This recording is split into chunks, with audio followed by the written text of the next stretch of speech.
go. I guess as a dude, you gotta say that fast, huh? Uzi, Yeah. don't be saying it slow, Jesse. You know. Uzi. All right, wonderful. Okay, I talked to you guys for a couple minutes before. This is my first time doing stand-up. Kind of feels like a dare. I train MMA out in like Venice or whatever, so you know, jiu-jitsu, Muay Thai, or whatnot. A lot of times people get on jiu-jitsu for kind of being like a little suspect, a little gay, because there are positions. There's, you know, the position called like mount, where you get on top of a guy, and then there's like the terminology of, oh, take someone's back, you know, it's like, if you want a rear naked choke or whatever, yeah, you gotta like take the back or whatever, and there's like side control, stitching positions, whatever. So if like, if you're talking about jiu-jitsu with someone and they, like someone's like outside of your conversation, they hear a bit, they might not know if you're talking about gay sex or how to choke out a Dagestani wrestler or whatever, but yeah, so, you know, I'm just up here riffing, not a Casey Rocket reference, but topics, yeah, I was a little scared. I was hesitant to come up here and try stand up, but the person who recommended me, Preacher Lawson, who I met at an MMA gym, not for gay reasons, but for, you know, fighting reasons. Like you know, we were just chopping it up, talking about like fighting or whatnot, and then I had mentioned to him, oh, I'm also, you know, but maybe we could talk a bit about comedy. And he's like, oh, are you a comedian? I was like, no. And he's like, well, do you want to be a comedian? And I'm like, yeah. He's like, go do stand up. And I was like, oh, I don't have any material written. And he says, doesn't matter, just go bomb. And I know his name's Preacher. I should have probably asked him if he was an Islamic preacher or a Christian one, telling me to just go bomb or whatnot. But I mean, we can't rule out Jewish either. Seeing Gaza Strip, Palestine, Palestine. Yeah, so I have like certain things that make me laugh. I'm kind of shy about it with other people because it's like, that's the type of stuff you laugh at. Speaking of things that I probably shouldn't laugh at, I don't know if you guys have ever heard the song Justin by a rapper named Bizarre. It has some very suspect lyrics, but it's very catchy. I'm not gonna recite any of the lyrics right now, but on your free time, check it out. It was made about 13 years ago when Justin Bieber turned 18. Oh, God. So, very bizarre lyrics, but yeah, that's something that I just tend to laugh at that. So when, you know, Preacher told me, oh, just search up on ChatGPT, like what comedy spots to go to, what open mics or whatnot. And I'm like, okay, sure. So I do that when I get home. And, you know, I'm scrolling through the, you know, just my options and looking at kind of, I was looking at the picture of like the type of people that would be here and like how they describe like the inclusivity, you know, LGBTQIA plus and whatnot, and like trans acceptance and whatnot, which is, I'm cool with, but it's just, I don't know if these type of people are cool with the type of person I am. Because,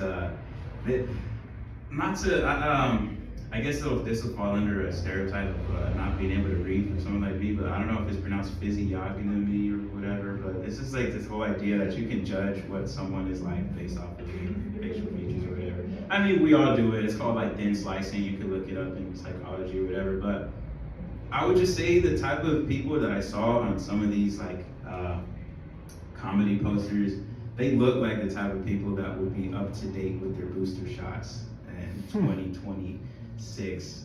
And they also look like the type of person that would blame me for going to the beach without a mask or why their auntie died from so I'm like, should I really go in here and make these, you know, jokes? Because type of things I laugh at, you know. But yeah, wonderful. We need more of you. Yeah. Dang, what else can I talk about? Yeah, I grew up Jewish, kind of. I don't know if you guys heard of Black Hebrew Israelites, but yeah, there's, you know, they say you can be whatever in life, don't let anyone tell you different, and Black people just, you know, randomly in the 1800s are like, we want to be Jews. So we have some pretty interesting origins of the whole Black Hebrew Israelite ideology or whatnot, but you guys probably seen these guys. They look like Power Rangers standing on corners, and they'll say things like, "Oh, the white man is the son of Esau. They're the devil, and we're gonna enslave you guys when they don't say Jesus, when Yahushua or whatever comes back. Or what did they say? Yahushua? Yeah, like, oh, when he comes back, they basically believe he's gonna come back, start a second like race war or whatever, and the second coming is really just like reverse slavery.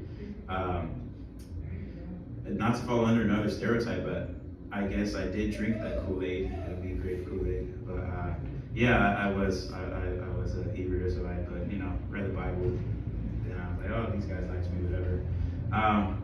So I could probably write some material off of that. I kind of have a joke that I thought about writing about like how there's like things in a room with big noses that you're not supposed to talk about. And it's like, is that a Jew joke or an elephant in a room joke? I don't know, I'm still writing it. How much time I got?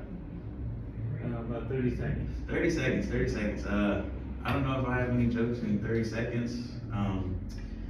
This preacher guy, he told me, yeah, what was the last thing you laughed at? Everyone laughs, so I guess everyone's a comedian or whatever.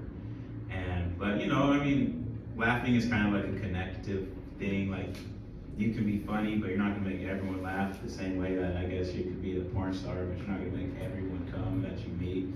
Like, not just talking like sex, but like, if you're just talking to, an old lady who asks you for directions, and it's like, if she just so happens to ask, like, oh, what do you do? It's like, oh, I'm a comedian. It's like, oh, make me laugh. I'm like, well, it's kind of expected, but if someone's like, oh, what do you do? It's like, I'm a porn star.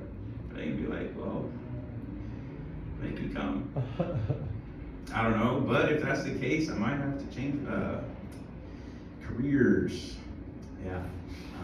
I don't have any material, just here riffing, but thank you very much. It's good to see you guys.